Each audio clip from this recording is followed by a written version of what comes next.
Welcome. Welcome to Jamie TV, 100% live on YouTube. It's been a while. I may be a little rusty with the pressing of buttons. I may fuck up. It may be amusing. We shall laugh at me together. Just knock yourselves out. I don't care. Thank you for being here. I appreciate it. It saves me sitting here talking to myself. Now today, I'm just going to say very quickly hello to some people in the chat. Hi Mateus, hi Jade, Semtex, thanks for being here. I know Sam's here. I saw Sam earlier up the chat. Hi Maz. I'm not going to spend ages engaging with the chat today. I want this stream to be very watchable later, but by all means, if you have any questions about what I am talking about today, then throw your questions in the chat. Oh dear. Throw them in the chat, and if I see them, I will do my best. I will do my best to answer them as we go along, if they're relevant to what I'm doing. If they're not, if they're a question about something that I'm not covering today, then don't worry, just throw them in the chat anyway, or in the comments below, or use the information below this video to contact me on any social media or my email or anything you want, right? I want questions from you about Cubasis. I will be time coding this stream after the fact, and as I time code it, I will go through the chat, and anything you put in there, any questions, I will add them to my list, right? Because what I'm going to do is I'm going to do a weekly stream answering your questions about Cubasis, because I noticed recently that there's been a huge influx of people buying Cubasis and asking lots of questions about it. There's a lot of newbies, and there's a lot of experienced people with questions about sort of some slightly more advanced things, right?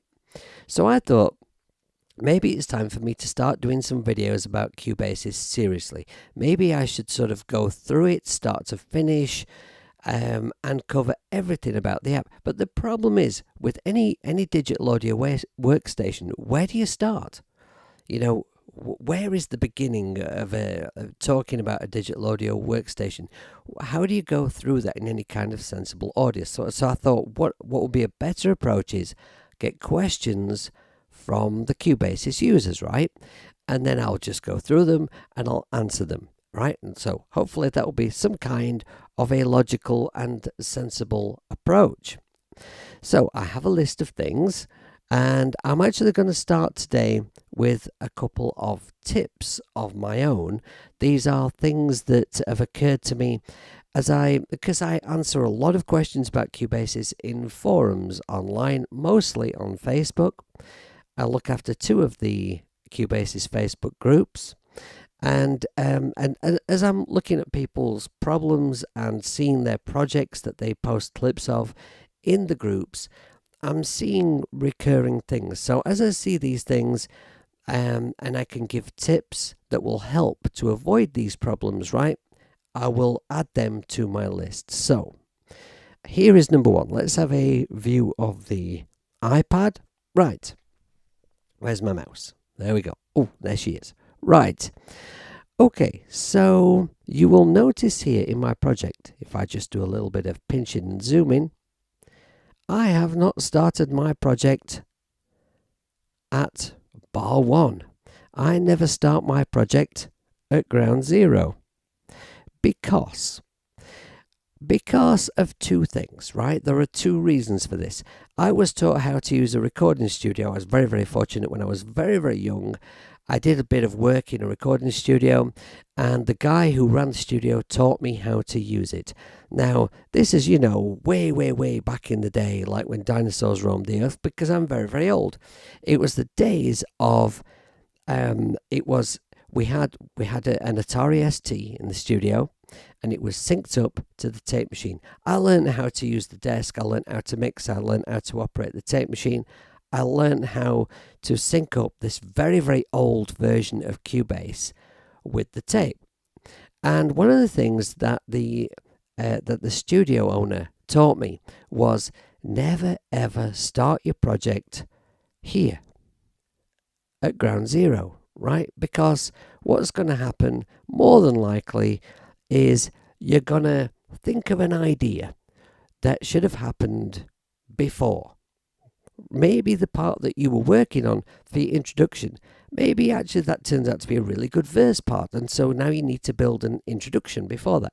Or maybe you want to extend your introduction. Maybe the record label gives you a call and says, you know what, Jamie, I love your new track. Great, we need a 12-inch version. What do you do when you do a 12-inch mix? The first thing you do, you extend the intro, right? Now, if you've started here at bar 1, that's going to be a pain in the arse, because what you're going to have to do is you're going to have to get your whole project and lasso the whole thing and drag the whole thing along. Now, if you've got a little itty-bitty project like this one here that I just put together to help me demo things today, well, that's not going to be too difficult. But if you've got some monumental, huge project, moving the whole thing is a bit of a pain in the arse. So start your project at bar 10. Now, there's another reason for this as well. Something which I've encountered in a number of digital audio workstations on all kinds of platforms. I'm not just talking iOS, I'm talking desktop as well. And that is that when you start up a digital audio workstation from bar 1, there seems to be a little bit of a startup glitch in a lot of them. And this is something that I've had to help quite a number of iOS people with in a number of different DAWs, where they've done a mix down, they've rendered their whole project, and what's happened is the first note doesn't sound right, or there's a slight fade on that first note, or one of a MIDI note that's on the very first note of bar 1 has not fired properly. It's something about digital audio workstations. Now, what I do when I do a mix down is I would find, if you look at this project, I decided that I would like these chords to play for a couple of bars before the rest of the track kicks in. And because I'd started here, I was able to do that. What I do when I'm doing a mix down is I will get my left locator, and I will pull it to the beginning of the project. And then I will switch off, use the mouse, you stupid hippie, switch off, snap to bar. And then I will pull the left handle this way a little bit and just give that little bit of time before the first notes kick in. And that will help to avoid this digital audio workstation problem that I've encountered a number of times. It doesn't happen every time, but it does happen. And quite often I've looked at waveforms where I've mixed right from, the very first note without giving this little bit of extra space. There's a little fade on that first note, and you want that very first note to have that massive impact, right? We don't want no pissy pant first notes. So there's a stunning piece of advice from me for you to go away and ignore. Now, tip number 2. This is not going to be some in-depth thing about gain staging. I will do a stream about gain staging at some point because I think it's very important. It doesn't matter if you don't know what gain staging is. I'm going to tell you ever so quickly what it is essentially. If I pull up my mixer here, you'll see that I've got my faders fairly near to 0 dB. All these 3 are at 0 dB, and these are not too far down.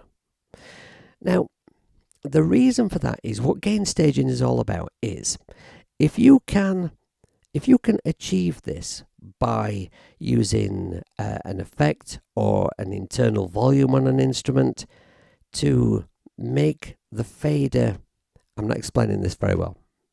Let me approach this a different way. Okay, so if your faders are like down by the, at the bottom of the mixing desk, when you move that fader, it makes one tiny little move makes a bigger difference than higher up on the fader.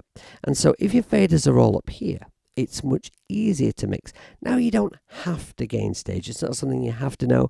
I've done some perfectly brilliant mixers before I embraced gain staging, because, to be honest, I used to think it was a non-thing until I proved myself wrong. Now, how can we achieve this? I just want to tell you about this because if you're new to doing, this kind of production, there's something that you can learn early on that will really help. And that is this. Let me give you an example. I'll give you a bad example first, right? So what we're going to do is we're going to go to my drum machine here. I'm using this drum machine, which is one of the classic machines that you can purchase in the Cubasis shop. And they sound really good, they're pretty cool. I think that maybe Steinberg could add a few extra features to them now. They've been around for a while, and I think a couple of extra things would be helpful. But if I can have my mixer up as well, there we go. Now, if I move this volume in this drum machine, see what happens to this fader. Right? The two things are connected. So that's useless to me. Let's mix this back into the track.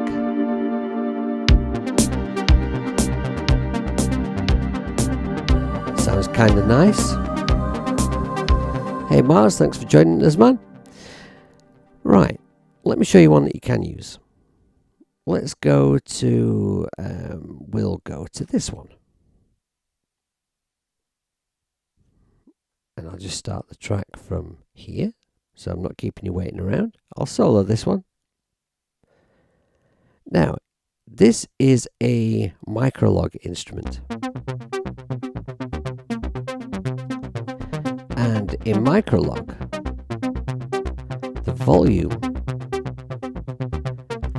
is not that straightforward to find. So I'm going to show you where it is. If I open up microlog and go to the second window, the volume is here. So I can use this internal volume to set the level so that my fader can stay at 0 dB. And then later, when it comes to mixing, that will be very helpful. Now, like I say, I'm going to do a stream more in depth about gain staging at a later date.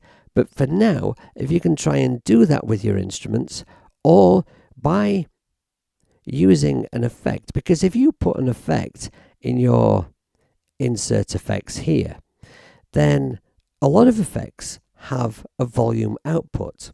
Like say a compressor will have a volume coming out of the compressor, and you can use that to achieve the same thing. All right, so that's tip 2 done with. What we're going to do now is we're going to have a look at some quantization and swing things, because I've had quite a few questions about quantization and swing. So I'm going to, let's just take off this solo here, and we'll go over here. Can I do this with my mouse? I can. Right. So over here, I'm going to just throw a few drums in. I've got this track armed, so let's just go to pads. If you go to pads, or rather if you go to keys, you can toggle this here and switch it over to pads. And the nice thing about this is for classic, for the classic machines thing, you'll see that the pads are labeled with the individual component parts of the electronic drum kit. Nice, right? So I'm just going to do my kick and snare, and I'm just going to put my metronome on. There we go. And take loop off, which I forgot to do like a stupid hippie. Right? Okay. And then I'm just going to go. I'll have to do this with my fingers. So let's go to a different view. I've got a view for this, if I can remember which button to press. Ooh, there we are. Side cam. So you can see me do things, right? Record and play.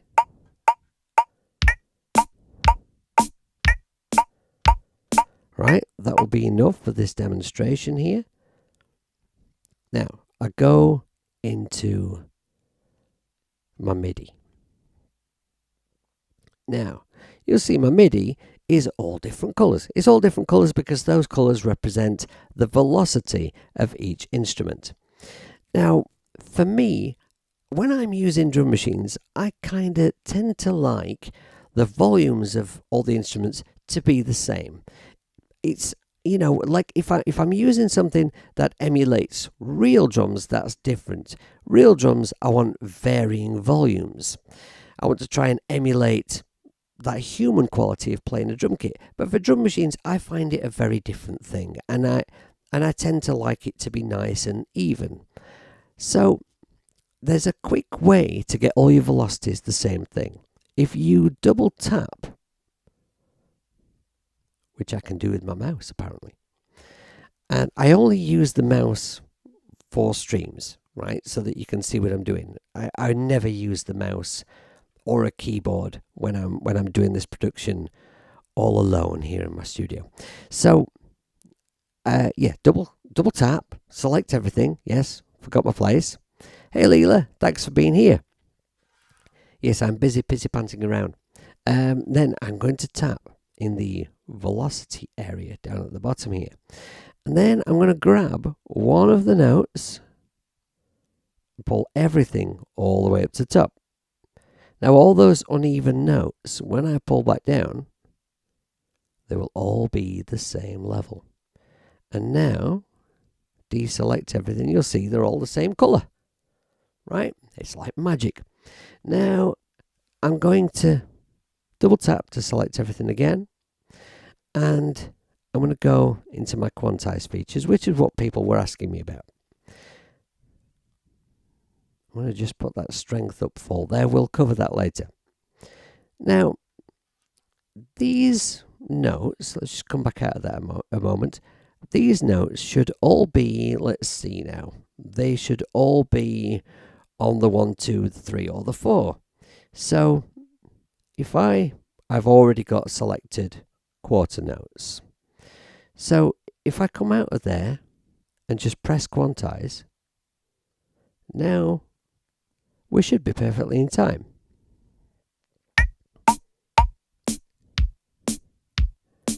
And we are perfectly in time.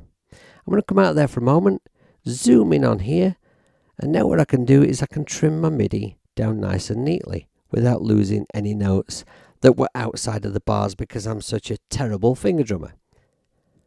Go back into the MIDI. Now let's say if I want all of these notes to be the same length. Doesn't really matter for drums, but as you can imagine, if this was a different kind of instrument, the length of the notes might be quite important. So just to demonstrate how we can fix that problem, double tap to select everything, and we will press here, and I'm going to select ends. And I think I'd like them to be 1/8 note in length. So now I press quantize, and what it does is it adjusts all of the note lengths so that they are all the same. Right? That's pretty cool, isn't it? Well, I think it is. Right, let's just reduce this to 1 bar and go back in. Now, I want to show you something about swing. Oh, actually, no, what I should have done, yeah, I'll show you this now while I think of it. What I'm going to do here is I'm going to deselect this snap to grid. So now I can put in notes that are just random and completely out of time. Right? Just anywhere I feel like. Doesn't really matter what they are, it's just a demonstration. So now, if whoops, I didn't want that one. Let's get rid of that one and go back to select. Now, I will select all of these notes.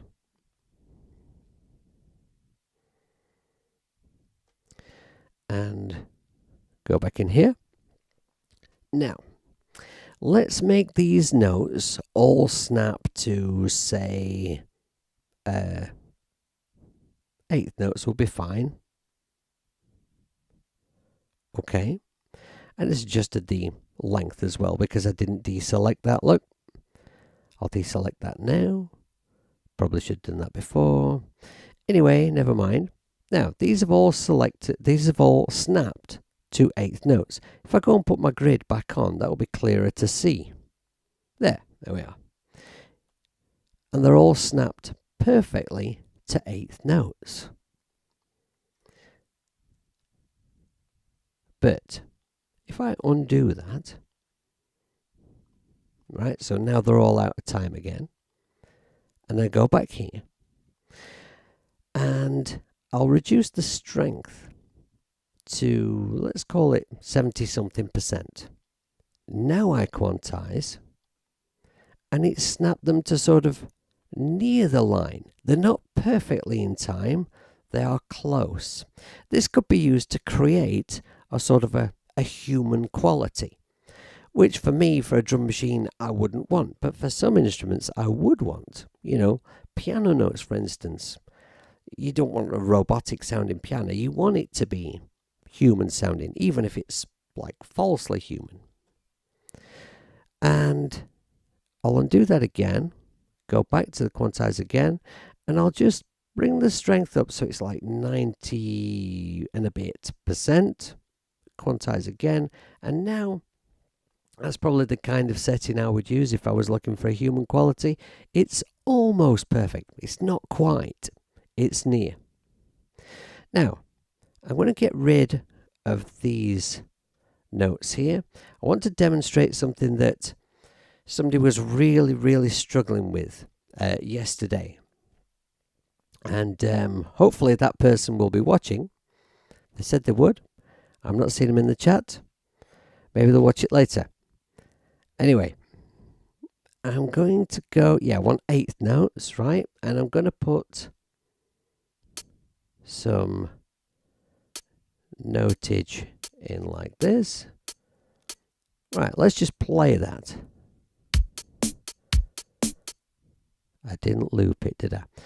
Maybe you know this, maybe you don't. If you press on, don't twat the camera. If you press on and hold on a bar or a section of MIDI, Cubasis will just automatically put a loop around that section of MIDI for you. Now, go from draw to select before I have any further mishaps.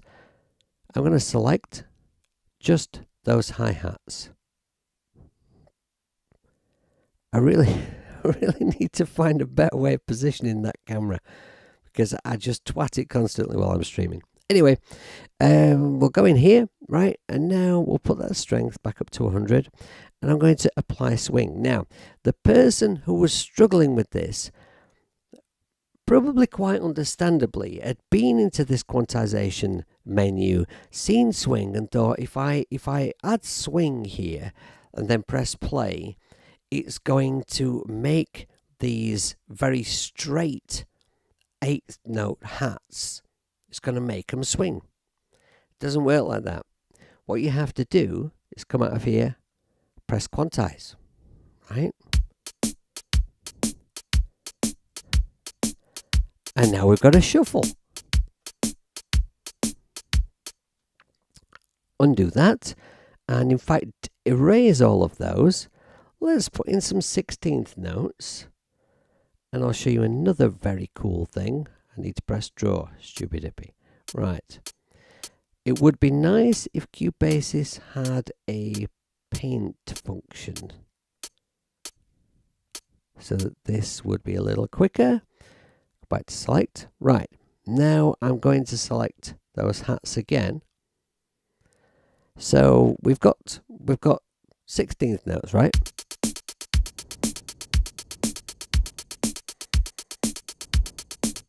Kind of like that, right? But I'm going to go here and I'm going to take the swing off And instead of applying swing, I'm going to apply triplets.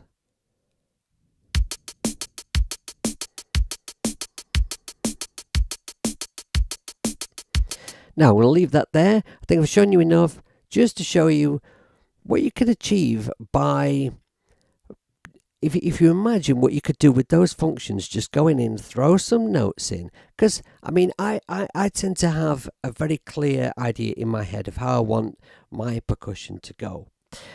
But, and I just go in and I just paint that in. I don't tend to use functions like this an awful lot, but I know that a lot of people do.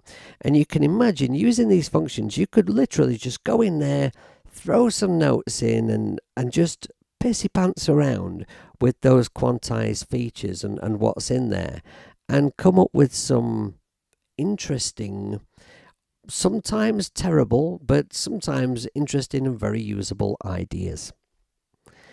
Okay, so I think we can lose that now, and I will move on to my next thing. I'm going to go back over here, just select this, create my loop.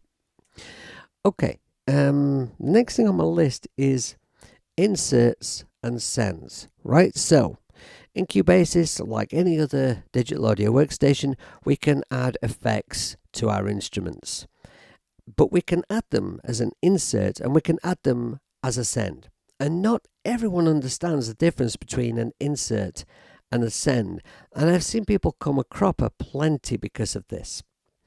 So let's try and explain what that is. If I go to my Dream Pad, and I'm just going to solo this.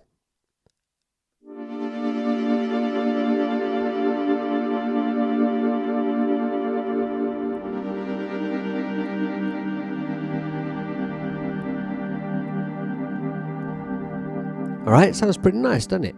That's just a microlog instrument, and you know, I dig it. I'm going to switch these effects off. I'm going to take my send effect off as well, right? So without any of the effects,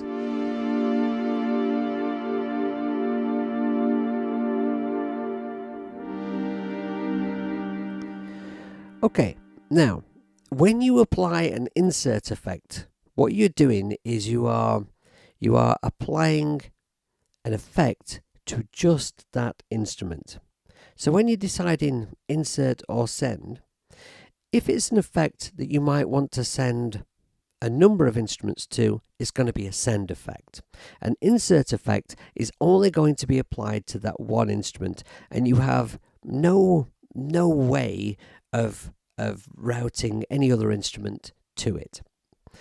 So what else do we need to know about insert effects? Well, let me just switch this one on, this pan and tremolo, which is an internal Cubasis effect. I think it's from one of the effects packs that you download in the shop, which was very, very cheap.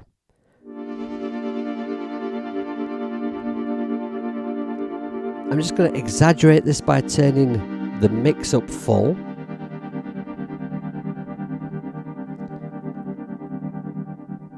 Okay, now an option that you can do with insert effects that not everyone understands fully, so I've become aware of recently, is we can apply that insert effect before or after fader. And when I say before or after a fader, that also includes the pan control on the desk. So what difference does that make? Well, it can be very subtle, it can be more drastic. With this effect, I don't know actually. Let's find out what difference it does actually make. And how do we change it? Well, you see this blue line here. That would indicate any effect that's after that blue line will be affected by the volume control and the pan on the mixing desk. If it happens before the blue line, it's not affected by it. So, it's currently before that line, and it sounds like this.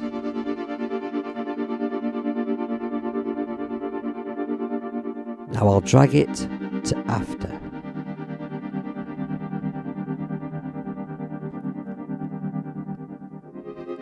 Then I'll move the pan control.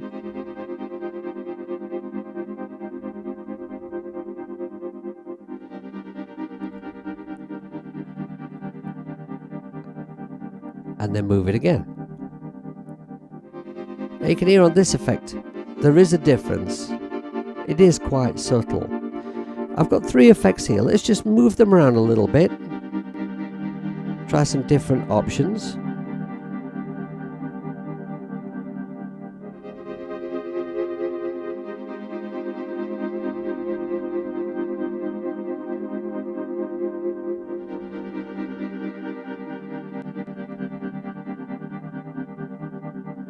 You see, the differences are subtle.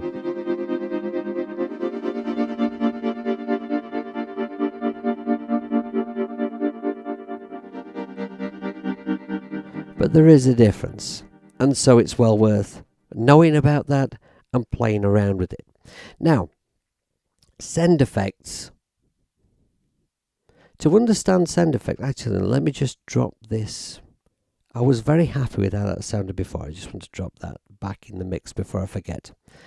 Okay, and I liked the order like this. This Studio EQ, by the way, all I'm doing with this is I'm chopping off some low end from this sound because I found this sound had quite a lot of low end to it, and it was fighting for the same space as the 2 bass instruments that I have in this mix.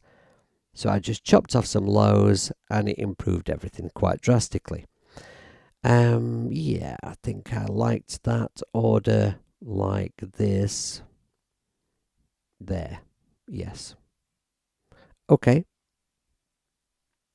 What was I going to do next? Oh yeah, send effects. Right. Okay, so a send effect. So if you're not sure what a send effect is, visualize this. The effect that we're sending that we're sending the instrument to. Think of it in physical terms, right? Think of it as a big old-fashioned reverb unit, right? And it's not inserted into that instrument's channel. It's elsewhere in the studio. And when we press this button here to switch it on, what we're doing is we're connecting a cable from this instrument, from the channel for this instrument, to that effect. And that effect is routed into the desk separately. It's not coming back to this channel. It's routed into the mixing desk itself, right? I could have explained that better. But anyway, I think that makes sense. So this means that we can send multiple instruments to it, as many as we want. And so I've got Roomworks SE, which is this very, very nice reverb that's, again, something from the Cubasis shop. I think it might be free. I'm not sure. I shouldn't have said that without checking, but I can't remember. Anyway, so I've got Roomworks SE as a send effect on this instrument. But if I go to another instrument, you'll see that it's there, but it's grayed out. And I can activate it here as well. And now we've connected another cable to our mixing desk, sending this instrument to that external effect, which is then routed into the mixing desk, right? And the important thing about this is that to Cubasis, it's still only one instance. So the kind of effects that tend to work well as sends are time effects, delays, and reverbs. You know, there's no hard and fast rule about what should be a send and what should be an insert. There are obvious use cases, there are obvious guides and ways of doing it, but you know, typically it would be delays and reverbs that are sends. But there's no rule in music. The only thing that matters in music is what comes out of the speakers at the end of the day. So there's no rule about how you should do it. And the best thing you can possibly do with a digital audio workstation is pissy pants around until you get a great sound out of your speakers. And you know what? When that happens, you've done it right. Doesn't matter if you've done it how anybody else, how I say you should do it, right? Doesn't matter. So anyway, let's say, for an example, I've added a delay and a reverb as sends That's 2 effects. And I've got them on, let's say, my lead guitar. And then I record 3 harmony guitars. Now, I'm going to want to send those harmony guitars to the same delays. I'm not going to want to send them to, a different delay with a different kind of echo. It's not going to match up. That's not going to work. So I want to send all 3 of my harmony guitars to the same delays and the same reverbs. That's 4 instruments. But it's not 8 effects. It's still only 2. So where you can use an effect as a send that multiple instruments might take advantage of, you are saving resources. That's the important thing. Let's have a look what my system info is saying down here, my CPU and my DSP, when we play this track.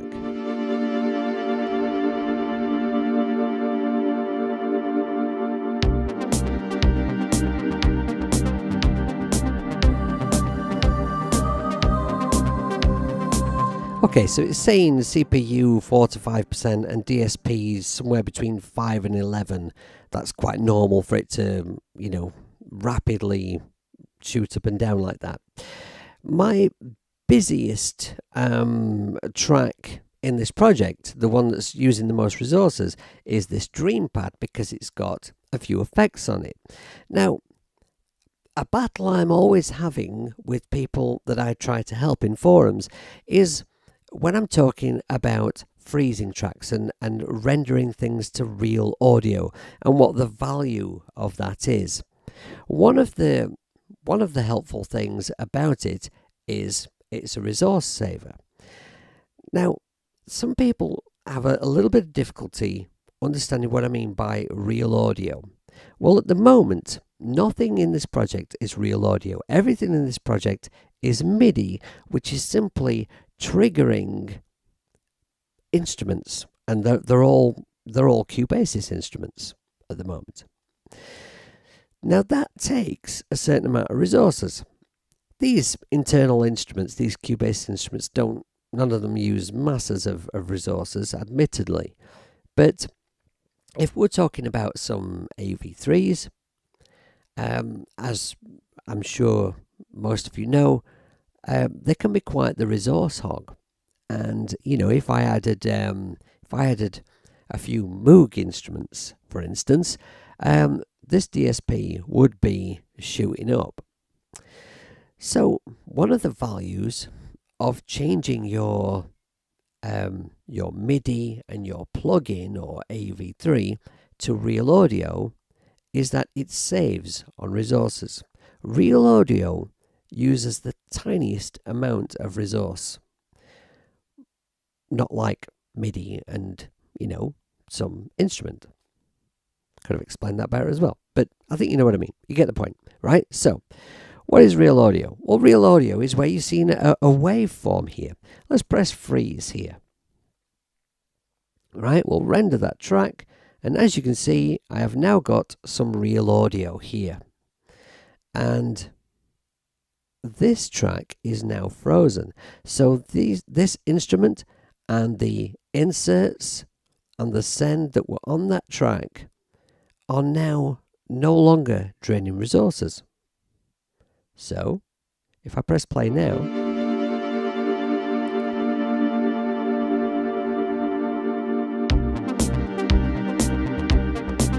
DSP 2, 3, 4%. Right? So that's one of the great things about converting your MIDI instruments into real audio. There's much more to be discussed in this area, but I'm going to save it for another later stream that I have in mind, where I'm going to be talking about the value of real audio and at what point in composing is a good point to start rendering things to real audio and stuff like that. Now, of course, at this point, I could erase this track if I was fully confident that I'd done the right thing, right? If there was nothing further to be done. But if I'm not sure, if I'm thinking I might need to revisit that instrument and make a tweak and refreeze it, then I can just leave that in my project. It's not doing any harm. It's not using any resources. And that will give me the opportunity to undo it. And now everything should be back to the way it was before. Let's solo that and see if it is.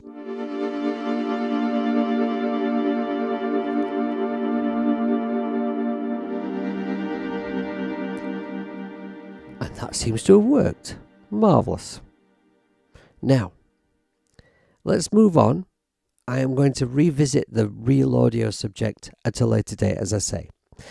I've had some people asking me about sidechaining, and sidechaining, before I start on this, I have to say, sidechaining is something that people use quite often when they don't need to.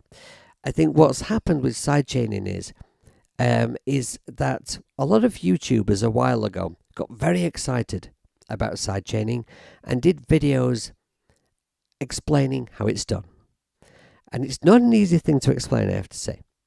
And so, all these people that watch these YouTubers' videos to learn how to do production, they see this thing and think, oh, that's what I need to do in my track.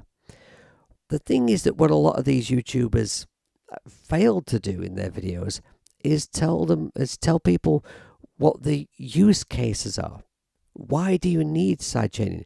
There was one guy who had the most dreadful mix who asked me to go to his house and have a look and see what the problems were with his mix. And what this guy had done was he'd watched a lot of YouTube videos and then applied this stuff to his mix. One example of something that he'd done was, and bearing in mind this is a heavy metal track he's mixed, he's watched a video that tells you that you need to sidechain your kick drum and your bass, to make room for the kick drum so that the bass doesn't get in the way.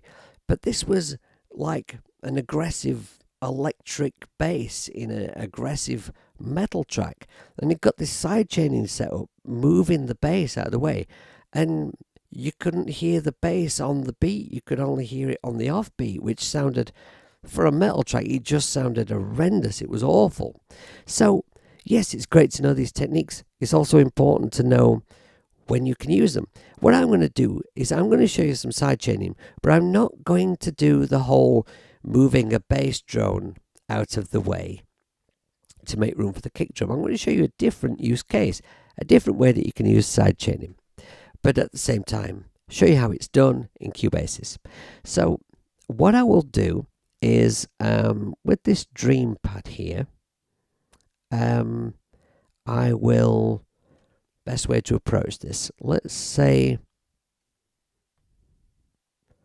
actually let's just record a new bit in with the dream pad. I'll hook up my keyboard. Right, so I am going to just plug in my Sonido tempo key.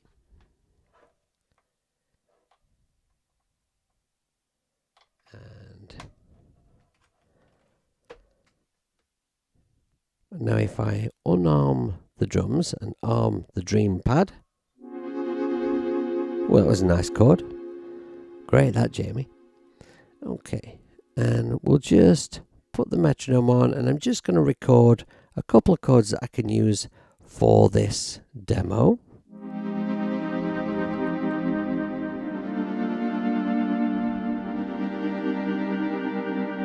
Right, pretty sure those are the chords that I used for this demo.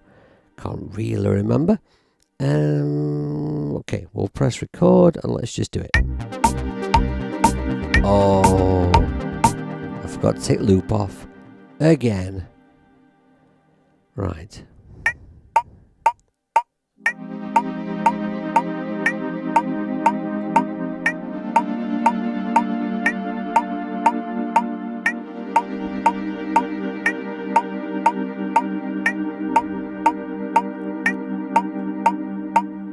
Right, okay, and now let's just go into that MIDI, have a look at it, and let's see if I can apply some of those things that I was talking about earlier, just to neaten this up real quickly. There we go, equal volumes, go to quantize. I want all the notes to snap to a full bar length, and I want the ends to be all the same, and quantize. There we go. I think that will suffice. Actually, wait a minute, it's not done it. What's going on there? Oh, that's not. Ah, there we are. Okay. I thought I'd pressed the. I thought I'd pressed this, and apparently I hadn't. Okay. There we are. That will do. Now I can neaten up my MIDI. There we are. Right, now I'm going to press and hold on it. So I've got my loop all set up. Now what I'm going to need here is I am going to need a different view, actually. There. Now I'm going to need an effect to demonstrate this with. So let's go to Insert Effects here. I'm going to take these effects off. I want you to very clearly hear what I'm doing. And I'm going to add. Now I've been very mindful of the fact that Android users can't use AV3s, so I'm trying not to use too many AV3s in these demos. But for this particular demo, if I use Bliss Compressor, it makes it very clear using this particular app what is going on. So what I need here is, first thing I need to do is I need to really crush this sound. I'll take off my metronome. So I'll bring down the threshold here. We're going to need to take off the makeup gain. Yeah, that's it. Let's go with a real high ratio here and a hard knee. Right, so you can hear there, I've really squashed down that sound. But what I'm going to do now is I'm going to switch on sidechain. Now you can see nothing is happening. The compressor is now not doing anything. The compressor will now not do anything at all until it receives a signal. This sidechain button means that what's going to happen is the compressor will do nothing until a signal comes into this compressor to say, do it now, right? So that means that we can use some MIDI notes, or actually you can use real audio notes as well, to make the compressor kick in just when we want it to. This is how you would use it, like if you were doing like a bass drone and a kick drum, right? You might want to compress that bass drum down a little bit every time there's a kick drum, just to make a bit of space for it to be heard, right? So what we need then is another instrument. So we'll add a MIDI track, and all I'm going to do with this new track is I'm going to select just a simple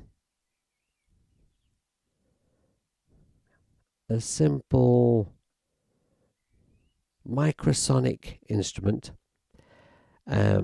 the most basic of the built-in sounds in Cubasis, and we'll just grab analog bass. That'll do us.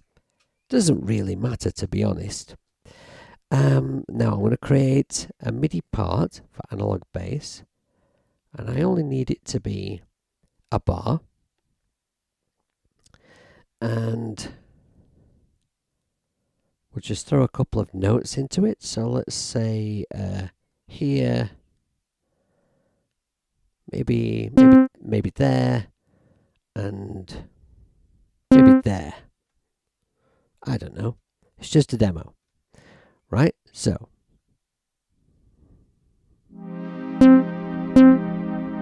okay, now I'm going to copy this across by just moving this side handle, and it duplicates across for me. That's one of the new features from the new update. And so now I have this.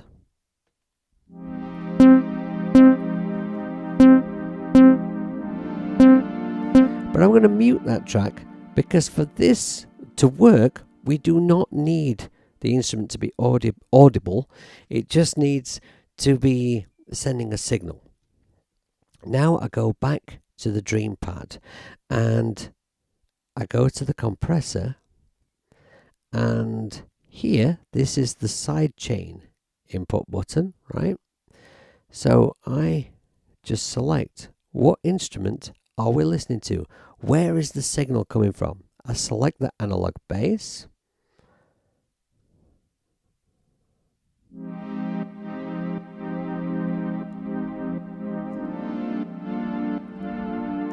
And so now, every time, let's see if we can get that on screen. Every time one of those MIDI notes plays,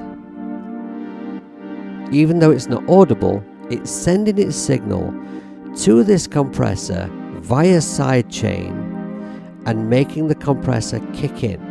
Once you've got that set up, then you can adjust your compressor. You might want to have a longer release or fast release. Slow attack might be quite nice. Or actually, no, maybe it sucks. Yeah, that kind of sucks. Let's not do that. Softer knee, perhaps. Higher ratio. Now, if we bring the threshold right down, maybe it's a bit too drastic. Harder knee. So you can see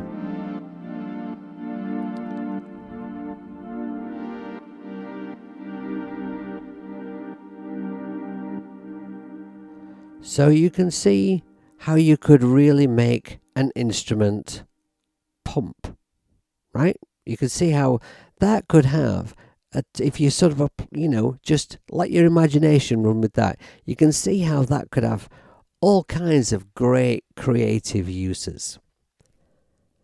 And to be honest, because of the kind of music that I tend to make, I very rarely use it for like kicks and basses. I often use it to do creative things with synths, right?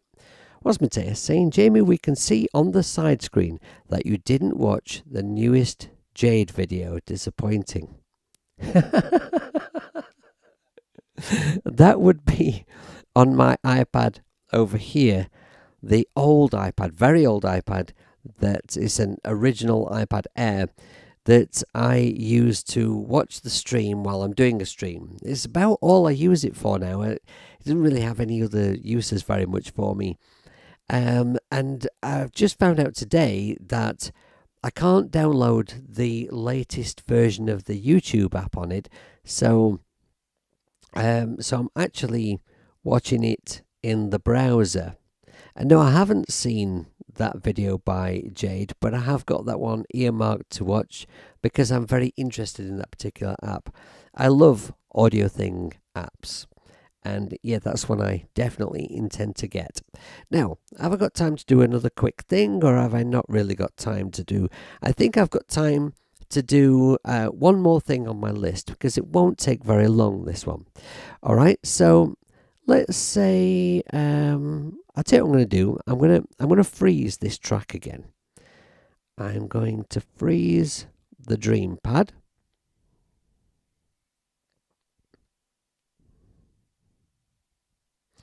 Oh, actually, no, let me just undo that because I just realised there's something that I forgot to tell you. I forgot to tell you this about sidechaining, and it's very, very important. Right here, we have an input for that compressor. Right? So the higher up this is, the harder that compressor will hit. We're boosting that sidechain input signal. And you can also flip this compressor between the sidechain on the compressor between pre and post, like I was talking about with effects earlier, by pressing this button here. Pre and post. Okay, right. Stupid hippie, honestly. So now, if I let's just add all these effects in now. And then we will freeze this track. Okay, now,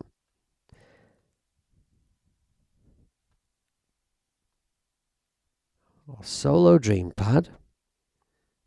And let's just come towards the end of that section of audio.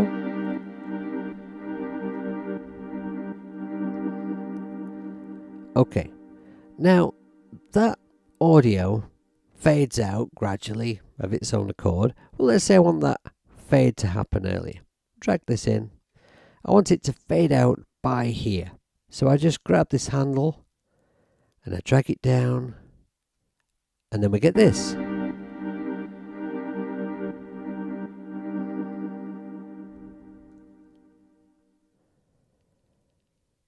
If you could do that in Logic Pro for iPad, then I would be extremely happy. It would be much more usable for me, because I deal with a lot of real audio, and audio edits, adding fades and stuff, are very tedious for me in Logic Pro. So what was I going to show you? Oh yeah, right. So that's how we would apply a fade out to one track. Probably all of you know that. But let's say you've got like 50 instruments in your project. Now you can make your project fade out at the end by going to all 50 instruments and dragging the handles down. And actually you can multi-select and drag them down and do that. But there is a way that you can do a master fade. So let's just show you where that is. If I go to automation and click on edit, now what we have to do is zoom down to the bottom of this very, very, very long list of parameters that we can automate, right? Now, stereo out, volume.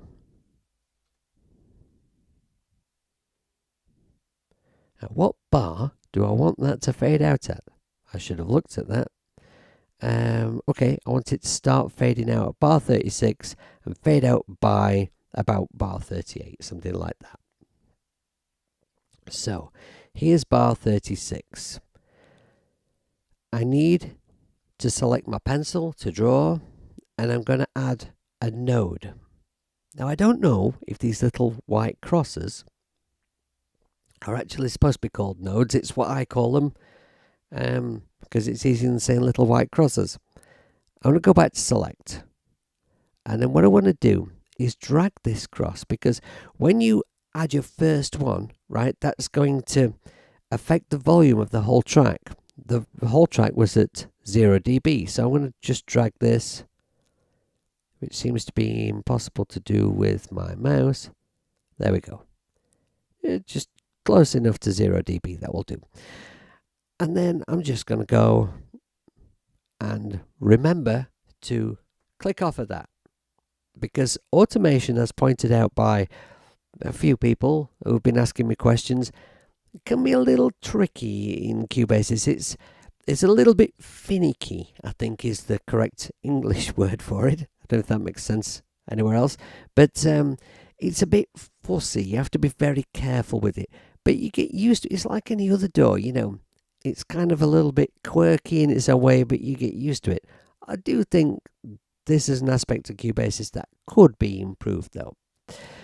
So, now that I've selected off that little cross so that I don't have any unfortunate mishaps, I'm going to click on draw again, and now I'm going to draw a little node down here, go back to select, and drag this all the way down to 0. So now, if I pull this down and we have a look at the track, pull it back here a little bit.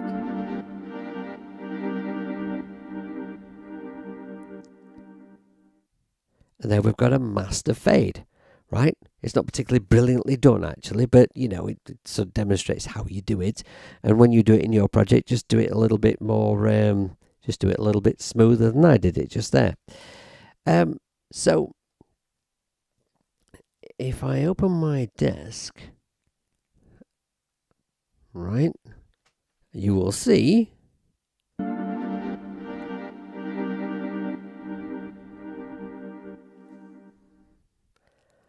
how exciting is that?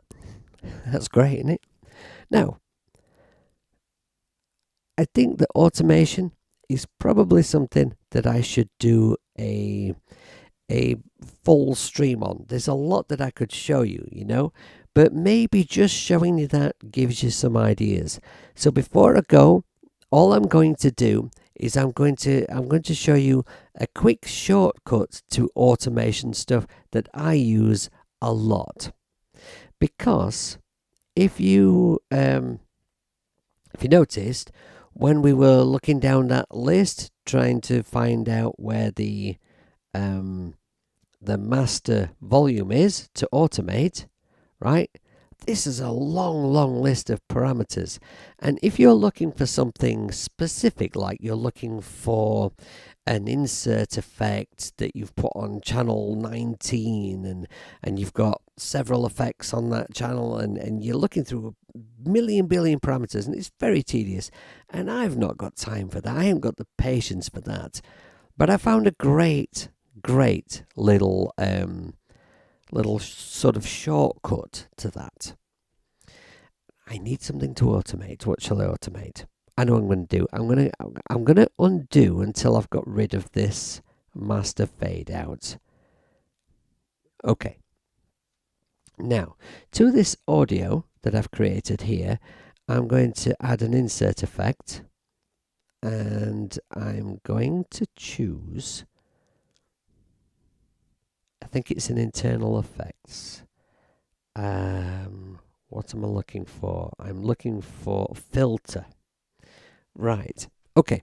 So if I just play this audio and have a bit of a pissy pants around with this filter.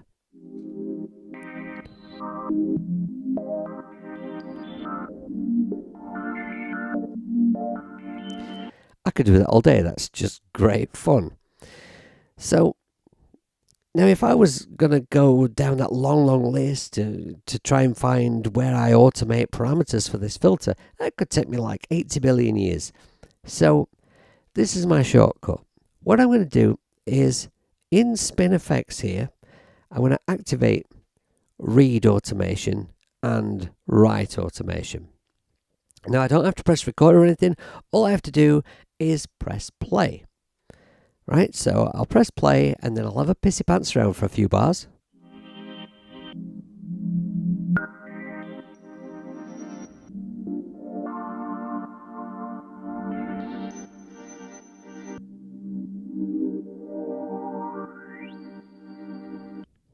Right, that was me pissy pantsing around. It probably sounded like garbage, but it's just a demo. Right, I'm going to switch off write because it's written now. And if I don't remember to switch off write, then every time I play, it's going to keep writing. And we do not want that. I've had several mishaps with that were very upsetting. Right, so now what I do is I go to automation, and you'll see listed here is what it recorded. So I don't have to go down that huge long list of parameters. I can just go straight to what we've recorded. And it's recorded some filter frequency automation and some filter resonance automation.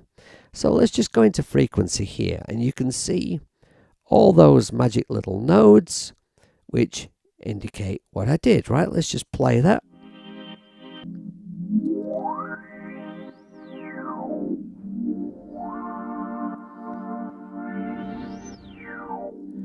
Right? Now, very often what I do is when I want to apply some automation to a particular effect or instrument or whatever, is I will go in and do this, put on write, put on record, put on read, put on write, and then I'll just put anything in, just put some pissy panting around in, and then I can go straight to that automation. I can wipe the lot of it if I want to, and then I can just put it in sort of like this sort of thing, right? So I can double tap to select it all, clear it, right? And then I can just draw stuff in like this.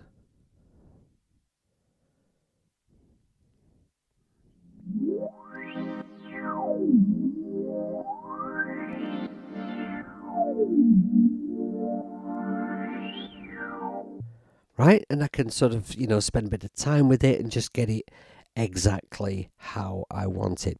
So I hope that tip is a useful one, because it's something that's made doing automation in Cubasis an awful lot quicker and less painful for me. All right, so I'm going to leave it there. That was, I got almost to the bottom of my list there. So I must have excelled myself in managing to stay relatively well focused for me, and not getting sidetracked too much. And I didn't wander off talking about Doctor Who once, which I'm very, very proud of. Did anyone notice my little Doctor Who figurine in my TARDIS over here? Anyway, I'm sorry I've not engaged with the chat very much today, but like I said at the beginning, I want this to be very watchable later. But as I go through this video and I time code it, I will be checking out all of the chat. So if you've put any requests, any thoughts about things you'd like me to go over in that chat, then I will be making a note of them. And every question that has been posed to me, everything that I've been asked, I will be covering in a stream just as soon as I can. I will be doing this weekly, and I thank you very, very much for joining me today. So until my next stream, which, all being well, will be at 8 p.m. next Tuesday night. 8 p.m. next Tuesday night. Yeah, that's right. Take care of yourselves. Thank you for being here. Make lots of music. Be good people and be kind. And try very, very hard not to piss your pants about. I'll see you later. Bye-bye.